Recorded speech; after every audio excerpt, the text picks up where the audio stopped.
You are listening to the Horse Radio Network, part of the Equine Network family. What a beautiful day for horses in the morning. You are listening to the #1 horse podcast in the world. Here is your entertaining look at the horse world and the people in it.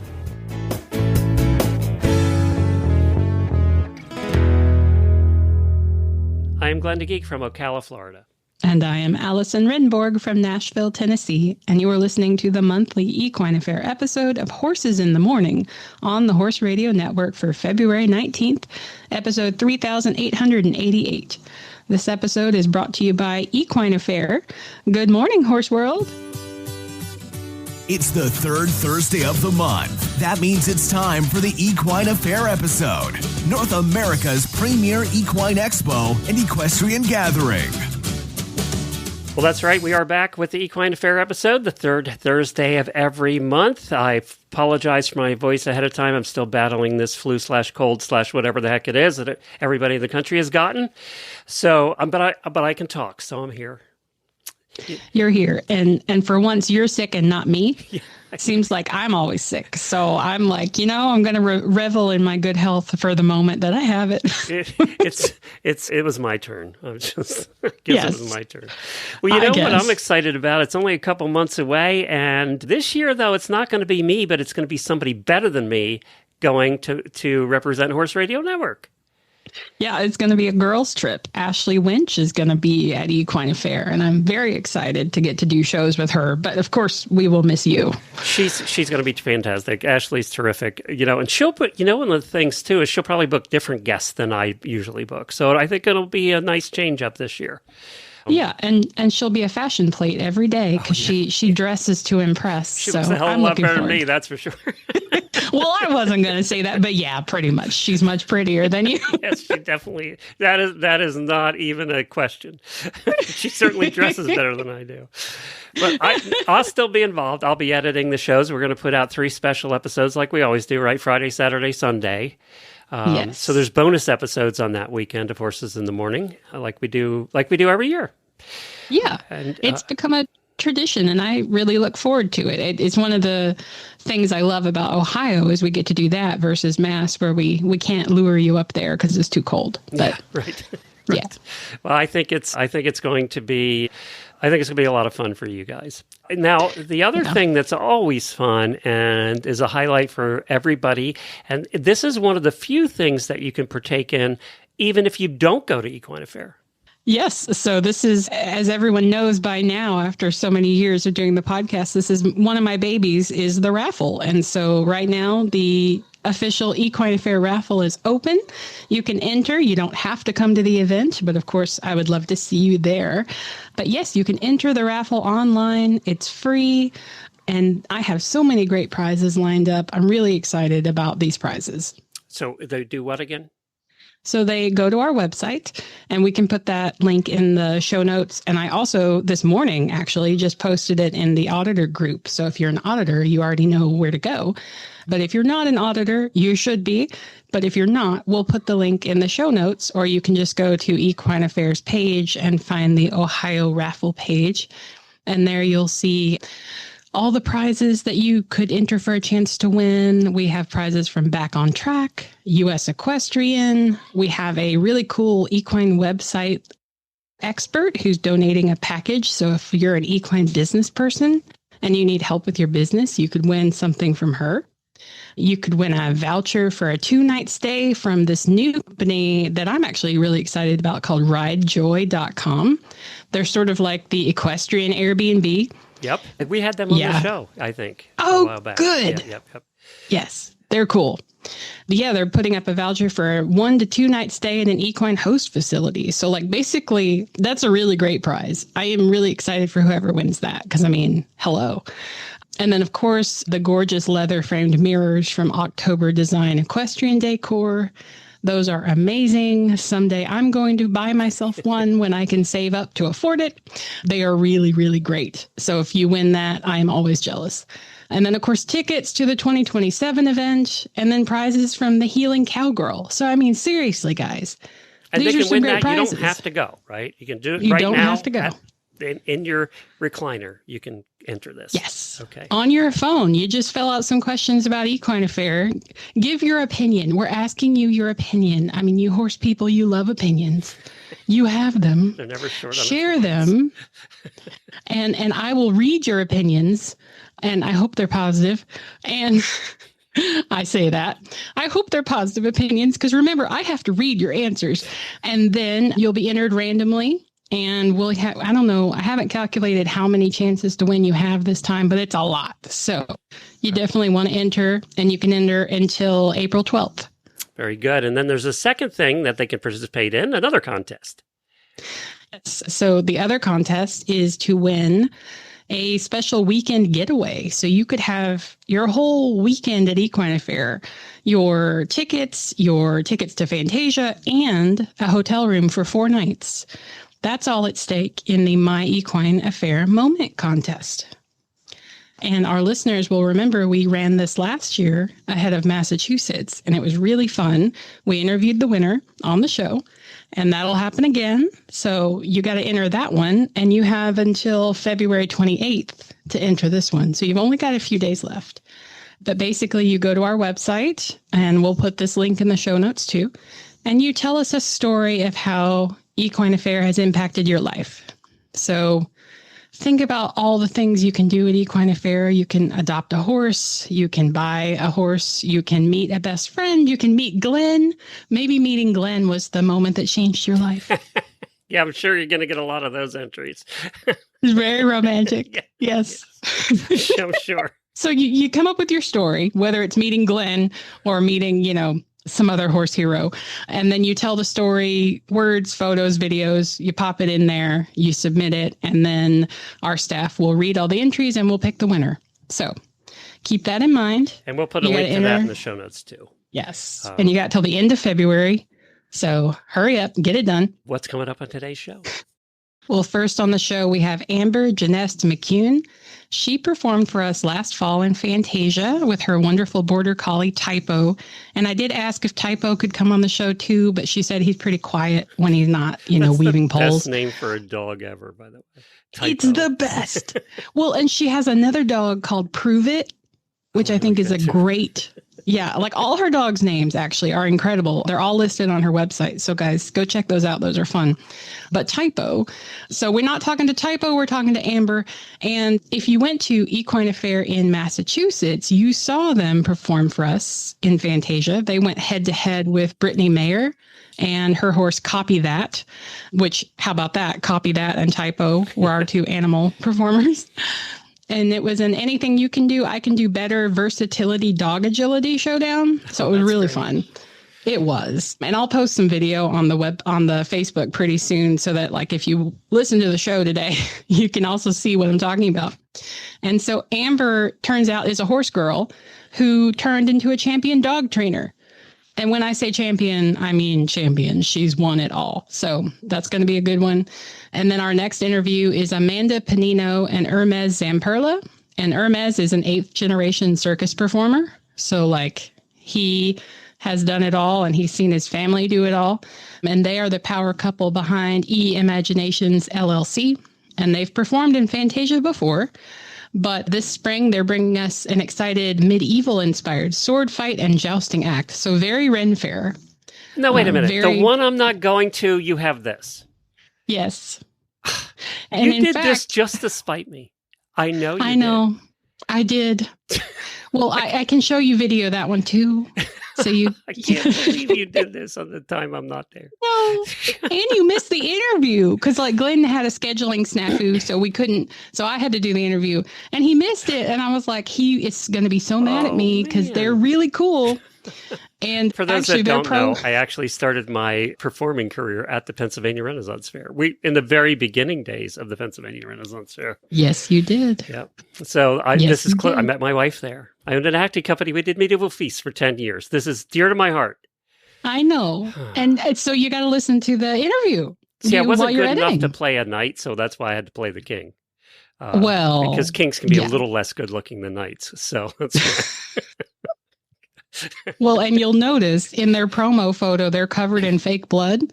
If you look really closely, they're like spattered in fake blood. So they're a pretty cool couple. So yeah, you'll just have to listen to the conversation and get your Ren Fair fix from there, Glenn. That sounds like fun. I think, you definitely want to get your Fantasia tickets. They do sell out for this show. So they're for sale now? They are for sale now on the website. Go get them. They have been on sale since December. So hurry up because the good seats are going. And you know how you can go to Equine Affaire for free? You can sign up as a volunteer. The volunteers earn free admission for a day by working 1 2-hour shift.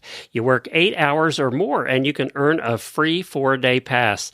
The jobs are fun and easy, and you'll get a sneak peek behind the scenes of your favorite horse expo. Sign up at the website by February 23rd to pre-register or visit the volunteer office at the event to get plugged in. And these events that are this big, huge like this, don't run without the volunteers. So there's no way they could put it on if everybody there, if they didn't have the volunteers. So definitely consider that if you live in the area and you can get over there and do it, or you want to come in and stay in a hotel but not pay for the tickets and you want to help out, that's one way to do it. And it's the best way to do it. And we really appreciate our volunteers. And we feed you some. So, snacks, drinks, why not? Well, we have had many guests on the Equine Affaire podcast over the years with lists of incredible achievements in hand. But this next guest is our first national and international winner in the wonderful sport of dog agility. So if you attended Equine Affaire in Massachusetts, you saw her and her adorable border collie Typo go head to head with our own Brittany Mayer and copy that in a fun agility showdown. So today we are honored to have Amber on the show. Hi, Amber. Hello, how are you? So good. So happy to have you on the show. This is exciting for me. It's exciting for me too. I think it's awesome that we can combine the two worlds of horses and dog agility. Well, yeah, and I'm really excited to talk to you. I have a couple things I got to start with. First, you are off of a really exciting win at Westminster. Tell us about what you just did. You just got back from an incredible achievement. Tell us about that. Yeah, about 2 weeks ago, I attended Westminster, and this is my 10th time attending. And I attended with Typo's nephew. His name is Prove It. And he actually won the entire show in the agility. So Prove It, Typo's nephew, is the 2026 Westminster Masters Agility Grand Champion, which means he had the fastest time out of all 300 dogs. I have won on 8 other occasions my height, but never the grand champion. Typo won in 2024. But unfortunately, this year he didn't get in because it's a lottery system to get entered. So Typo didn't even get to come, which was a little sad, but Prove It won the whole thing. So I'm super, super proud of him and just so very grateful to have him as my teammate. Yeah, congratulations. That is just mind-bogglingly cool. Thank you. And I reposted the video because Kogi actually was super excited. She emailed me on the weekend and said, Amber just won, so you got to post this. So I posted the video of the winning run with Prove It. And it was so cool to watch. You guys are awesome. He's a pretty talented little guy, and I'm just so, so grateful to have him. I'm actually his breeder, and he was a singleton puppy. Wow. And when he was born, his mother didn't have any milk because of just some hormonal things that were going on. So I bottle fed him from the day he came home, and he is literally my baby. Every 2 hours, I fed that little devil, and I couldn't live without him. So that sounds really unusual for it to be a single puppy. Yeah. His mother, who I currently still own, her name is Metric. She had some weird issues going on in the pregnancy, and she actually absorbed all the other puppies in the litter. So we had to do a lot of different hormones, just like a person would if your body is trying to reject that pregnancy. She had to be on lots of hormones and basically bed rest. And, it was quite the adventure to get a puppy out of that fiasco. But Metric, the mom, is healthy, and Prove It is obviously quite healthy. So, he's the miracle baby. Well, and Prove It, that's an apt name for a puppy like that. Man, I'm so happy he's living up to his name. Definitely. That's so cool. Yeah, I didn't know. It makes total sense that would happen with dogs, just like with people. I went through fertility treatment myself, so I am empathetic with Metric over that. Yeah. Well, so you're obviously an awesome, amazing dog breeder, trainer, champion, competitor. But then when I was digging into your background to get ready for this, I realized you're a horse girl. You train show jumpers. Yeah, I'm a horse girl through and through. I started riding when I was 2. My mother brought me for my first riding lesson, and she says to this day that I wouldn't get off the horse. I had a complete tantrum and just kept screaming bloody murder the whole way home, which was about a half hour, because I wanted to go back. And horses have always been my love and my soul. I think more of anything. I get in the saddle and just my entire body just goes ah. A real horse person understands that feeling. You just feel at home in the saddle.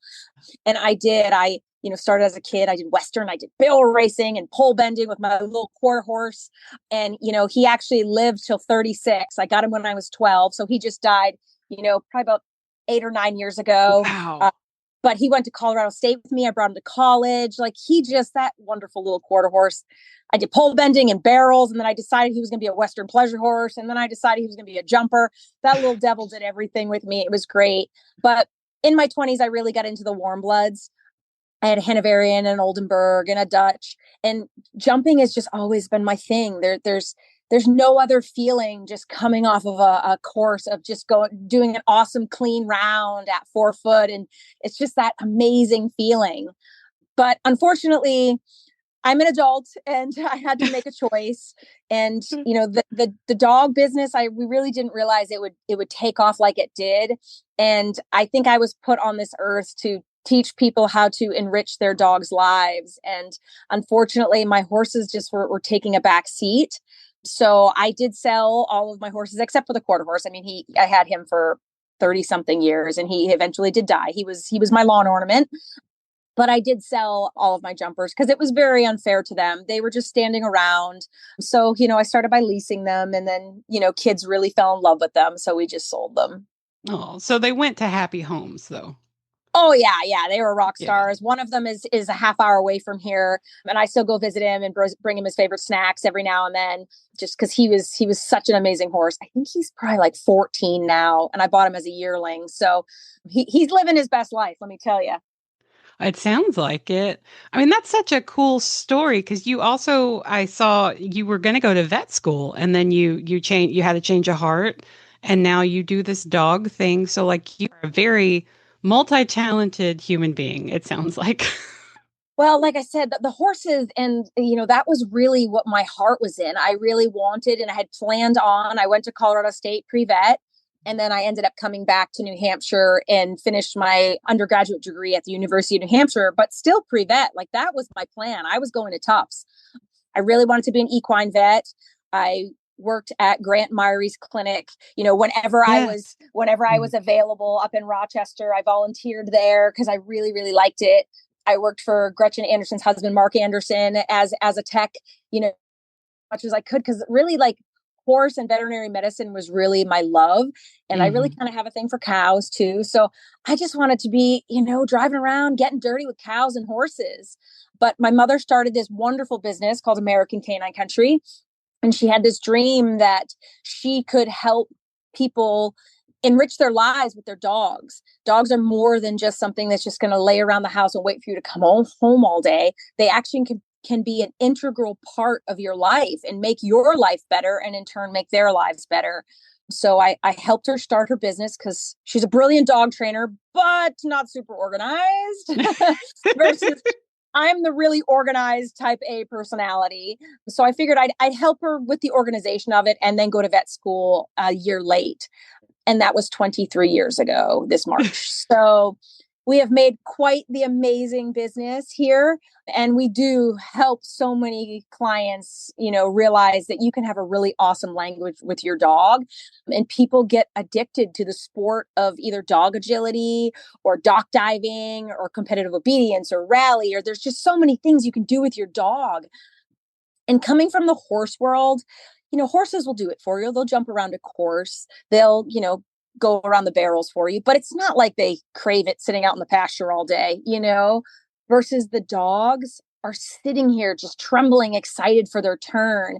And if we let them loose in the building or anywhere near an agility course or a dock diving pool, they're going to run to that area and just stand there and look at you and beg you for their turn. I think there's a little bit more teamwork with, obviously a prey animal versus a flight animal. So I just get so much joy out of having these four-legged cool creatures as my teammates. Well, and you can really see that in the Fantasia performance that you did for us back in the fall in Massachusetts. I got to film 2 nights of it, and I was just in awe of how connected Typo was to you, how he was obviously just dying for the chance to go. Like, he was like, let's go, let's do this. And it felt like he could have done it all night long. He was just like, whatever, we're here. I don't care that there's a bunch of people around. I don't care that there's a horse and a girl over there doing stuff. Let's just do this. And that was so fun to watch. He absolutely loved it. I think he was some crazy celebrity in his previous life, because he wants to say hello to the crowd and then do his major performance. And then he would like to go greet them all after, you know. He's a really cool little dog, and him and I have traveled to Paris and to the Netherlands and to Switzerland representing Team USA. And he just loves doing anything with me as long as we do it together as a team. But I think he really liked Fantasia because the ring was so huge, because obviously it's a horse ring. And he got to just explode with speed and run across and just be the center of attention. He absolutely loved it.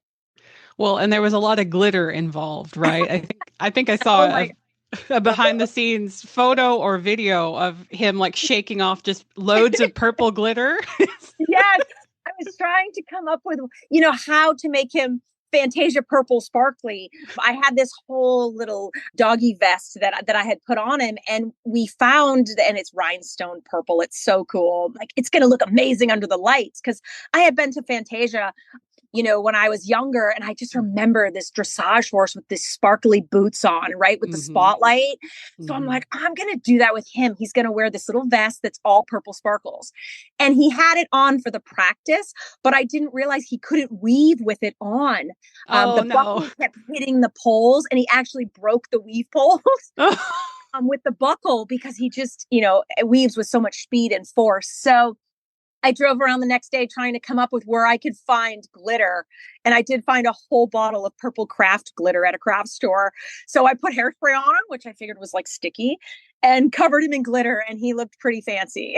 Yes, very fancy. And I imagine, I think I was too far to tell, but I'm sure there was he was leaving a trail of glitter as he weaved, like a little shooting star. Oh, it was everywhere. And we went back to the hotel. It was all over the white sheets. I mean, I don't know what the housekeepers must have thought the next day. I don't know what type of party they thought we had, but there was glitter everywhere. That is fantastic. I'm sure they've got to be used to it. That's something that I always laugh about after our show in Massachusetts, is because usually all our Fantasia performers have some kind of purple glitter on in some way, shape, or fashion. And I'm like, I'm sure that facility is just coated with glitter after we leave. And, it's a party. That's all we can say.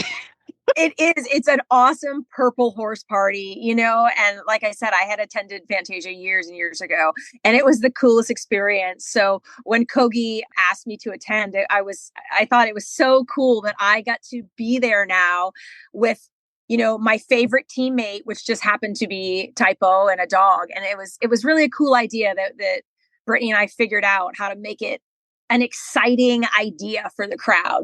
Anything you can do on a horse, I definitely can do better on my dog, It was really fun. It was so fun to watch. And I think part of what made that was how joyful you guys were, and then how joyful Brittany was with Copper. Like, you could tell you guys were just really enjoying this fun competition. And I think that's what made it just over the top. Yeah, and the fact that Copper was willing to pretty much do anything, which was a really, really good piece. Brittany's done a really, really amazing job training her, because I said, my dog can do obviously all these things, and it's easy. It's a dog, but can you get her to spin on a pedestal? Can you get her to go around a barrel and jump jumps? I think the cool part was that she had a horse that was so versatile that could do all the things that the dog can do. So it was pretty fun to do, let me tell you. Well, and I love the symmetry between the names that we had typo and copy that. I just think that's hilarious as a nerd, grammar nerd. It was completely accidental too. Yep. And it's funny because copy that is a chestnut with a lot of white chrome, and then typo is a brown border collie with a lot of white. So, and all my other border collies are black and white. So it's very cool that we almost had like our little mirrors, that their names were kind of cool and the same. It was really, really amazing. And it worked out absolutely perfectly for us on our side. All right. Well, I know we're running out of time, but I wanted to highlight your facility and say, how can people learn more about American Canine Country? What's the URL for it? Well, our website is AmericanCanineCountry.com, and it's the letter K, the number 9. Perfect. And it's an amazing, like I've been looking through the website before we talked, and you guys really do have a pool and fitness and agility and rally and competitive. I mean, it just looks like heaven for dog people. Honestly, it is. It's like doggy Disneyland. We have an indoor heated pool. So in the winter, because it's cold here in New Hampshire, we can still swim our dogs. The water's 85 and the room's 85 because my dogs love to swim and they obviously need to stay fit. We have an underwater treadmill. And we have an outdoor dock diving pool that's 50 feet long, and we daycare and boarding. It's just absolutely insane. So it's my dog's heaven is really what it is. This was all built for them. I love it. I love it. Well, thank you so much for coming on. I wish we could have had typo on too, but we'll take you. He's here. He's just not very loud. Right. All right. Well, thank you, Amber. You're welcome. Tickets to Equine Affaire's musical celebration of the horse are on sale now. Buy yours at equineaffaire.com and secure your seat for the must-see equestrian show of the season. Fantasia returns for just 3 performances on April 9th, 10th, and 11th at the Ohio Expo Center in Columbus, Ohio. You'll see jousting, sword fighting, reining, drill teams, thrilling theatrics. Oh my gosh, thrilling theatrics. There you go. And so much more. What is not to love? Fantasia is proudly sponsored by Western Edge. And I will say the announcer is better than both of us. So there's that. He definitely is. Well, you've seen them perform for you several times in Fantasia over the last few years. This is our first time getting to interview this incredible pair of performers on our podcast. So help me welcome Hermes Zamperla and Amanda Pennino to our show. Hi, guys. Hey, how you doing? Hi, Allison. Hi. I'm so excited to have you both on the show. I have admired you for many years from afar, so it's kind of a fangirl moment for me. So as I was thinking about what to ask you, I was thinking you guys have the most exciting answer ever to that kind of boring question of what do you do for a living?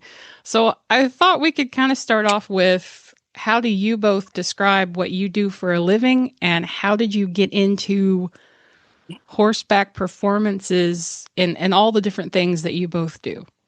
Yeah, it's definitely a funny answer, especially like when you're around, a bunch of people that went to college or that are established in different ways, and everybody's kind of going around the table, at a party or a wedding or something, and what do you do for a living? And then you get to you and you're like, well, I mean, I'm a trainer, I'm an artist, I'm a creator. It's kind of a tough question to answer. It's kind of just depending on whatever the gig is on the day.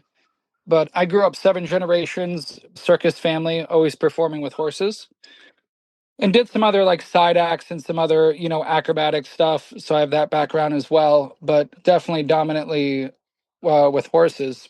And started at 6 years old, and I'm 34 now, and just done a variety of different training between jousting, traditional circus style of bareback riding, where you're standing on horses that's similar to vaulting, trick riding, Roman riding, some liberty. So just a very wide variety. I was exposed to a lot and worked with a lot of great trainers growing up. And Amanda, how did you get involved with Hermes and with this whole thing? Have you also grown up doing this? No, so we're actually from the same city. So we're from Sarasota, Florida. And for those that don't know, Sarasota has a rich history in the circus arts. And so it was not uncommon for people to say, oh, yeah, like, I'm friends with this circus performer, this circus family. So my mom was a lover of the circus arts. So we grew up around circus people, circus communities. And my first horseback rider trainer was Elian Rosaire. And so that was the commonality for me and Ermes. So that's where we met. I was kind of finishing horses while he was breaking them. And that's how we met. And I have a strong background in English and equitation, jumping. I did it in college. And then when I had my first big real girl job, horses actually became kind of stranger to me because the 9 to 5, it was kind of hard. And then I moved back home during COVID, and that's when I met Ermes. And I was like, oh, I can do all this, this will be fun. He's going to show me some things and I'm going to rock at it. Well, let me tell you, it's hard and I appreciate it so much. And everything he's shown me in the world of this artistic ability to connect with horses and to do all that and use, they're your partners in this line of work. So it took a while. Ermes can attest to it. I struggled with how to learn to be on the road and chasing gigs and what it looks like because, the horses come first in our line of industry. And it was, and now I'm here and I always tell people I love my life. I choose my problems over anyone else's. And I would not look back. So that's that's the short bit of how I ended up where I am because of Ermes. I mean, we could do the extended version of the podcast, and it might get a little romantic there somewhere in the middle of COVID. Yeah. Right? COVID, it's that thing that took away so many things, but also gave us so many incredible things. Oh, for sure. Yeah, I was actually working in Georgia with Tommy Turvey on Walking Dead. That's a very established horseman and stuntman. And she was in North Carolina at her job. And both of us kind of retreated home to Alien Rosaire's. And just to give you an idea who Alien is, she's a very old circus family. There are a bunch of siblings that all the different siblings do work with different animals. The brother works with bears. Alien works with horses. The other sister, Kay Rosaire, works with big cats. So that's kind of how their family worked. Every sibling did something different. And Alien has been a trainer and a horse presenter for a very long time. And when she quit going on the road, she created her own kind of school at home, riding school. So that's what Amanda was referring to when we were working together. Yeah. I was getting horses where they were safe enough to ride, and then Amanda and Alien were finishing them. Wow. Yeah. That's amazing. And what a cool way to meet. You've got the meet cute, the ultimate meet cute. Yeah, organically. It wasn't on an app, so it was kind of nice. Yeah, right? Old school. Well, yeah, so the big thing about your act is, of course, there are you guys, your many talents combined, the creativity, the costuming, but then, of course, the horses are a huge ingredient in what you do. Can we talk a little bit about what that's like and that relationship of how do you get your horses ready to do things like running full tilt to each other while your riders are carrying lances and having Hermes go all around the world on top of them, going under the belly and those. And then Amanda, you vault and do kinds of crazy acrobatics on their backs. Like, how does all that work? How do you guys keep that going every day and keep that trust with your horses?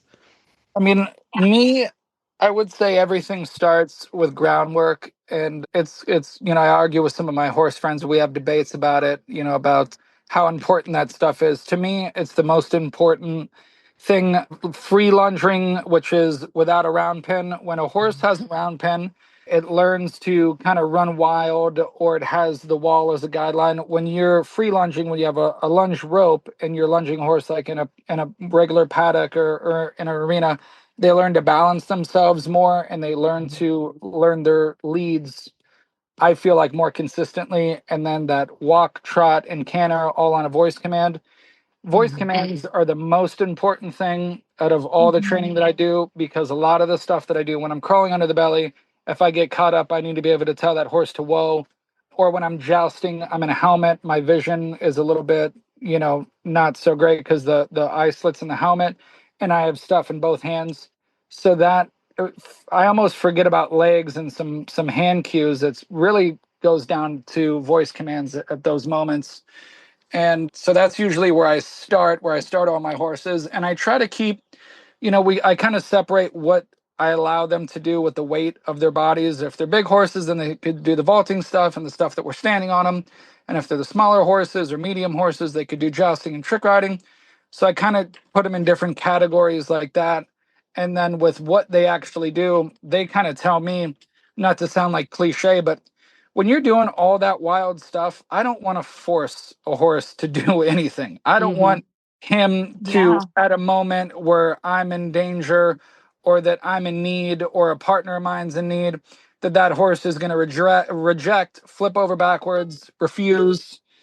That's not really, an option. So we really try to focus on what the horses are actually naturally talented at and what they want to do. Absolutely. It's so important that their whole heart is into what you're doing. I mean, we always want our horses to enjoy what they're doing, to be into it. Like that's when the ultimate marriage of like, yes, I love doing this. My horse loves doing this. Let's do it together. In your case, especially, they need to be all in, right? They need to be bought into this because and actually just as recent as Equine Affair, we've had a horse that I haven't been able to really finish due to kind of different variety of work. He's good at Renaissance fairs because there's not the intensity of like the lights and the music of being like in a circus tent or in a large arena like Equine Affair. And we were going to work him there, and he kind of blew it in the rehearsal. He showed that he was too nervous. He didn't ace the rehearsal, so we subbed in another horse. And it's not worth it to the horse or to us if he ain't ready or he's not mentally there at that moment in the rehearsal, that he's not going to obviously, produce better for the show. Absolutely. Yeah. And Amanda, you mentioned that you have that background in equitation and sort of, for lack of a better word, normal horseback riding before you got into this. How did things change for you going from normal equitation, normal riding to this kind of riding? Like, can you talk about that? Yeah, absolutely. I always tell people it is a humbling experience. I like when my brain gets to work, and I like when my body gets to work with my brain too. And the way that the acrobatic horseback riding pushed me to my limits and still pushes me to my limits. I am nowhere near the level that Ermes is at, or that his family's at, or that even the level I want to reach. Like, I'm still learning. Even, the training techniques that he was talking about. This world, I'm still learning. The training techniques, the riding. I'm still in awe when I watch Ermes bareback ride or joust or trick riding. It's so beautiful to me. I always say it's like poetry in motion. And that's also how I feel about equitation too, because you're working with the horse. You just, you look pretty up there. You're in sync together. And I would say it's completely different, but also it is so doable. And I like to tell people, if you have the opportunity to do something new with a horse, do it, because I have so much more love and appreciation for horses, for the connection you have with them, because I thought that was my peak in riding in college and doing equitation and jumping. But no, it's like I've gone a whole new level to look forward to, and I have just been on a roll with it. So I tell people there's similarities and there aren't similarities, but the bottom line is, like I said before, it's the horse, and you're learning how to be a partner with the horse just in a different way. Yeah. Yeah. I love that. That was beautifully said, because it's all partnership. In your case, your partnerships look a little bit different than some of us. For sure. Which is what makes it fun to watch. Yeah, but, and the horse going to like the Yosemite Sam thing, I said, whoa means whoa. Right. That's universal. That, like I said, that voice command, and people underestimate that. I see other people, training, or I try to suggest things, especially not like normal riding, disciplines, but other trick riders and stuff. Don't be afraid to use that voice. You don't know when it's going to save you, and it's definitely saved me, more than once. That my horse, recognized my voice, knew my voice, and whoa'd. Yeah. Yeah, I would say that's also something, in equitation or just in the show ring. if you go to WEC or the Florida circuit, you don't really hear too many people talking to their horse in the ring. It's all concentration. Like you're counting your strides in your head. You're wondering, you're feeling the right lead or the correct diagonal. And I would say being vocal with my horse is so awesome. It was a new learned trait to have in the ring, and it's super rewarding. So Ermes taught me that, and I can attest to it. Well, and it's fun. I remember with my own horses, I was trying to mess around with groundwork and just doing different things and pushing our relationship and trying out stuff. And my riding teacher when I was a teenager said, "Why don't you try voice commands?" And I was like, "Okay, that would be awesome." And it is really fun. It's really fun to be able to communicate with them and say, "Whoa," and they stop from 20 feet away. And I will add that I've had the privilege of filming Fantasia a few times and filming your performances several times. And I hear your voice commands because I'm concentrating harder than maybe the audience is. And so I'm listening through the music and I hear those voice commands from down there. And I think that that's so cool because you can tell the horses are listening. Yeah, and they feed off of your energy too. Like when we do Cossack and trick riding, like you hear us going crazy, like they're feeding off of that. I tell people like, it's not just the clapping that they feed off of. They feed off of us and they're feeling that. And Aramis can talk about him and his heart horse Murdoch. Like Murdoch is a gangster and he hears Aramis, he feels Aramis, he knows how to read him, and it goes the other way too. Yeah, that horse is incredible. I'll never, ever get a horse with his character and his ability to learn and willingness. He's very standoffish. I would always say that he's kind of like an emo kid. He's kind of like, he doesn't like hugs. He did like you gotta hug him or give him a treat, and he's kind of like awkward. But he just loves to work and just loves to please. He's just such a unique character. Well, and is he a Grulia quarter horse mix? Yeah, that's the one that I do under the belly on, and he's the main one that I joust on. And this last Equine Affaire, I gave him to a friend of mine, Caleb Jordan, to ride for the show, and it kind of hurt my heart. Yeah, I had to ride the big Spanish Norman because he's just a beast. He's a bit heavier in the mouth, and he's a large horse with the Percheron and Andalusian mix, and. Well, he was actually supposed to ride Augie, my Mustang, but he's the one that got subbed out, and that was a big deal. And then Ermes read Augie and was like, he's not ready. And I was so sad, poor little Augie. But then Seto really came in like a rock star. Yeah, I was reading a little bit about Augie before we got on the podcast. I was doing some of my, research, and I read about Augie and that he was a horse that Hermes was working with, and then he gave him to you. Is that right? Yeah. My first horse ever. He gave me my first horse. Yeah, it was a big deal. I got him in Las Vegas. I was working at Tournament of Kings out there, which was the jousting show on the strip at the Excalibur Casino. And a lady was having me train him, and I just started him. I was doing lunge work and groundwork and stuff with him. And then she had some stuff happen in her family, and she couldn't afford to have him anymore. So she pretty much said, either take him or I'm sending him away. And I was like, I can't have that on me, that I didn't have enough time with this horse. And so I kept him, and I went on different tours. I went on tour with my brother and did stuff. And he kind of got put on the back burner because, the more trained horses, the solid horses, get to go on tour. You don't want them. You can do training on tour, but you don't want to start horses, on tour. Sure. Yeah. And so, long story short, a couple years later, me and Amanda were together, and she had some issues, and in her family, some personal issues. And I felt like she really needed something to focus on and something to change her mind. So I gave her Augie. And the rest is history. You give him a horse, you got him, right? Yeah, exactly. No, Augie he's a special horse. I got to debut him with trick riding, and that was a big trust factor for us. And Ermes really helped that because I've had some really bad falls on him. And if Mustangs, they sometimes have an edge to them, and they got to switch sometimes.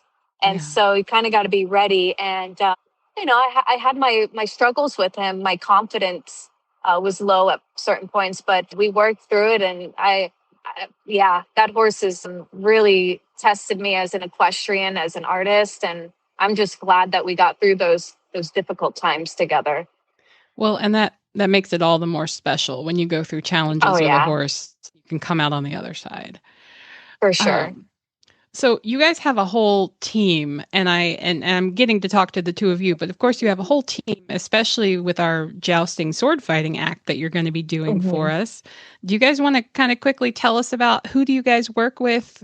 What are their different roles in the show, and how does that all work? How do you guys plan that? How do you guys choreograph and make sure nobody gets hurt and everyone has fun? I mean, I don't like to choose anybody that I've never, even if like somebody gets hurt or somebody's unavailable due to, another gig. Definitely the chemistry and working with each other, and that those people that I will trust them to get on my horses with only a couple of practices and then they could hit home runs. Because I'm not one to like dummy down the project, whatever it is, whether it's Equine Affaire or something else. Once I write an act and I have something in my mind, it's really, really difficult to change that. I get a little like ADD about ideas when I create them. And, me and Amanda write all these acts together. Just a little fun fact about Equine Affaire. Every Equine Affaire that I've ever done, aside from like doing the same gig in the same year, like doing, Columbus and then doing Springfield, I've never brought the same act back. I've never done the same act twice. So that's really cool. And I don't think that there's a lot of people that could say that. And it's not like just like a different style of a trick riding act, like completely different from a trick riding act to a jousting act to a bareback act mixed with trick riding. So everything that I kind of do is always very, very different. The costumes, the music. So yeah, anyways, that was a little side note on that. But as far as the people and the horses, I just try to make sure that there's chemistry with the horses and who I assign, those people. I should almost say who I assign the horses to people. It almost works out better that way. And all of them I've worked with on previous gigs. Caleb Jordan, I've actually done the most amount of gigs with, aside from Amanda, that me and Caleb worked together for 2 or 3 different companies, for my brother's company, for Bill Birch's company, and then also my company. And the first time that I ever did Equine Affaire by myself, Caleb Jordan was there, and he was just helping me out backstage, just, handling horses and doing like a on stage, like tack change and stuff. And then the following year, he was in the act with me. So that was really cool. That was fun. And then there's Lolo Whitehouse that I work with, also with Bill Birch, DeBracy Productions, and Hand on Lee's. And it just they're really all friends, and it's more of almost like a paid vacation, with some work in there. I just try to make it enjoyable for everybody, and I think the audience knows that, and I think the management knows that there's no rifts between us, and that I almost kind of feel like a band. We kind of just go in there for the weekend and we kill it. We do shows and we're out. Yeah. Well, and that's awesome. And it's important to have trust and familiarity, especially when you're jousting with each other or sword fighting or throwing each other around the arena. It's good that you're all friends. We can know that. Yeah. Another guy, Christian Ramos, that's one of my best friends, that we had like 10 years that we didn't see each other and work together. And then the first, not this Equine Affaire, not the jousting act, but the one before that was the first time that we worked together. And it was like we never missed a beat, So to have 10 years off and to just go right back into it, like we didn't miss a day. And we were talking, smack to each other like we usually do. And he was warming horses up. And that was a really fun act, but difficult for him. He's a really, really good lunger. And he had to lunge like 3 or 4 different, types of horses, between bareback horses, vaulting horses, and trick riding horses. Awesome. Well, of course, our listeners can come see you guys in Fantasia this spring in just literally less than 2 months, April 9th, 10th, and 11th.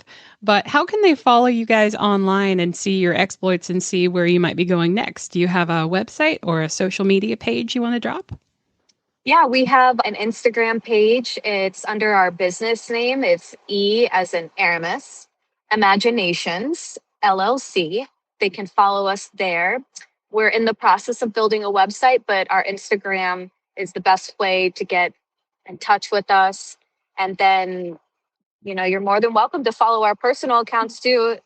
And we have an email address if anyone's interested in emailing us, or if they have any additional questions or possibly want to hire us or maybe interested in working with us. It's amanda@eimaginations.com. So that's how you can connect with us. Perfect. And we will put those both in the show notes. And so I just want to thank you both for coming on and sharing. You guys live a really cool, interesting life, and it's fun to hear your stories. So thank you both. Yeah, thank you. So only 48 days left. This is the time when my co-host starts going crazy with work and getting ready. So real quick, for those that were there last year, is the construction in a different location, or are we the same location? Where are we at construction-wise? It's in a different location. The Celeste building, which we weren't in last year because of construction, we're back in, and the Midway is all fixed up now. Oh, so the food's going to be back in the Midway? Yes. Yay. The food will be back in the Midway. You can walk from the Bricker to the Celeste and back again. Woohoo! So how about the parking this year? It was a bit of an issue last year because of the construction. Is it better this year? It'll be much better this year. In fact, I think it shouldn't impact us much at all. And then I've also heard that next year the construction will have moved on to totally different parts of the fairgrounds. So we will be back in business fully next year with no issues. So let's hang in for one more year of a little bit of inconvenience, and then we're going to be back good as gold. And that place, the place has been there a long time. It did need some updating in certain things. So I'm glad they're doing it. It's just, it's always an inconvenience when they are, right? Yes, it definitely needed some help. And so we're really glad that they're doing some of that work. It's just inconvenient in the meantime. But well, if you got through last year, this year should be easier, is what it sounds like. Yes, absolutely. Yeah, for everybody. And you can learn more about Equine Affaire at the website at equineaffaire.com, on the Facebook page, or the YouTube channel. Don't forget, too, that Equine Affaire has their own separate RSS feed for this podcast. So if you want to listen to just past episodes of Equine Affaire, search for Equine Affaire on your podcast player, and you can just bring up this separately from Horses in the Morning, or, of course, you can listen at Horses in the Morning. We'll be back here again tomorrow. Jamie and I will be here with some really bad ads on Friday. We have new prizes for this month, so look for those too. If you haven't submitted your ad yet, when you find it, send it to Jennifer at horseradionetwork.com. I love those really bad ads. It's our favorite day of the week. They're the best. I actually saw one the other day. I don't know if I screenshotted it, so I'll have to look that up. Win. You need to send in an ad. What do I win? We have prizes every month. We have good prizes. What? We have prizes. Whoa. Do you know? And I bet you we probably are the highest of any podcast in the world for this. We have given away over $70,000 in stuff on this show. I believe it. You guys are cool. How many other podcasts? I don't know of any other podcasts that have given away $70,000 worth of stuff. Well, I figure I'll be disqualified because I'm a host, so I shouldn't win. But you guys should submit your ads and win and make me laugh. And anyway, there are no bad ads at Equine Affaire because I make them. So we will see you at Equine Affaire.